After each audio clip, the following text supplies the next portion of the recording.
మెదక్ జిల్లాలో మరి మెదక్ చర్చ్ ప్రపంచ విఖ్యాతిగాంచినటువంటి మెదక్ చర్చ్ 100 సంవత్సరాలు జరుపుకుంటున్నటువంటి సందర్భంగా మరి ఇక్కడికి రావడం, దర్శనం చేసుకోవడం, క్రిస్టియన్ సోదరులందరితో కూడా కలిసి ఆ వేడుకల్లో పాల్గొనడం నా పూర్వజన్మ సుకృతంగా నేను భావిస్తూ ఉన్నాను. మెదక్ చర్చ్కి ఎంతో చరిత్ర ఉంది, మనందరికీ తెలుసు.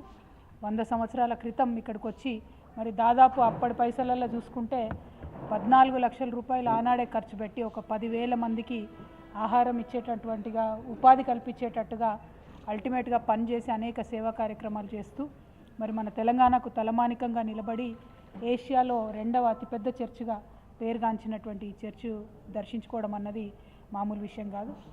బీఆర్ఎస్ పార్టీకి, కేసీఆర్ గారికి, క్రైస్తవ సోదరులకి పేగుబంధం ఉన్నది.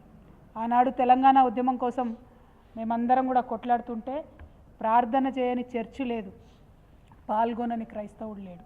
అట్లా బీఆర్ఎస్ పార్టీకి, క్రైస్తవులందరికీ కూడా ఒక పేగుబంధం ఉన్నది. ప్రత్యేకించి సిఎస్ఐతో నాకు అనుబంధం బాగా ఉంటుంది.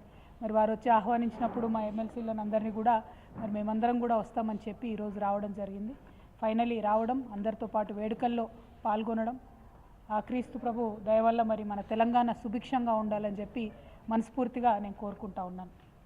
మరి మీ అందరికి కూడా తెలుసు, మెదక్ ఒక జిల్లా కావాలి అనేటటువంటిది మనందరికి కల ఉండే.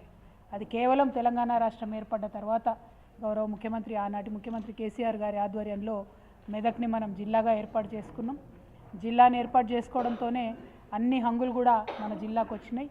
ప్రత్యేకంగా మెడికల్ కాలేజ్ కావచ్చు, ఎస్పీ ఆఫీస్ కావచ్చు, కలెక్టరేట్ కావచ్చు, అనేక రకాలైనటువంటి డెవలప్మెంట్ అన్నీ కూడా వచ్చినటువంటి సందర్భం. నిజంగా మెదక్ ఎంత ప్రత్యేకంగా అనిపిస్తుంది అంటే, మెదక్ గురించి ఆలోచన చేస్తేనే మనసు ఆహ్లాదంగా ఉంటుంది.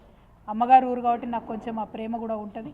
మరి మెదక్ అనగానే ఒక పక్క మంజీరా, ఇంకో పక్క ఏడుపాయల దుర్గమ్మ, ఇంకొక పక్క చర్చు, అసలు ఒక మత సహనశీలత అన్నది పరిడవిల్లేటటువంటి ప్రదేశంగా పెద్ద సంఖ్యలో మరి ముస్లిం సోదరులు ఒక మత సహనానికి చక్కటి నిదర్శనంగా చెప్పాలంటే అది